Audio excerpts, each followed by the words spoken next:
The most common pitfalls first-time homebuyers experience are underestimating total costs and skipping a professional home inspection. Total costs should include not only the mortgage, insurance, and taxes, but also a potential increase in utilities and maintenance. A realtor can help first-time buyers navigate their home buying journey by providing expert guidance, negotiation skills, and financial advice. One important piece of advice I share with first-time home buyers is to do your research. Meet with a lender first and come up with a comfortable price point moving forward, and explore the area and where you wish to live. I think the biggest help that a realtor can provide in the home buying journey is problem solving. It's important to work with an experienced realtor that can foresee and overcome issues that may arise.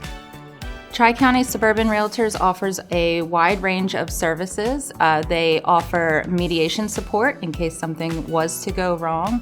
They have access to market analysis to help compare price points and homes in the neighborhoods you're viewing.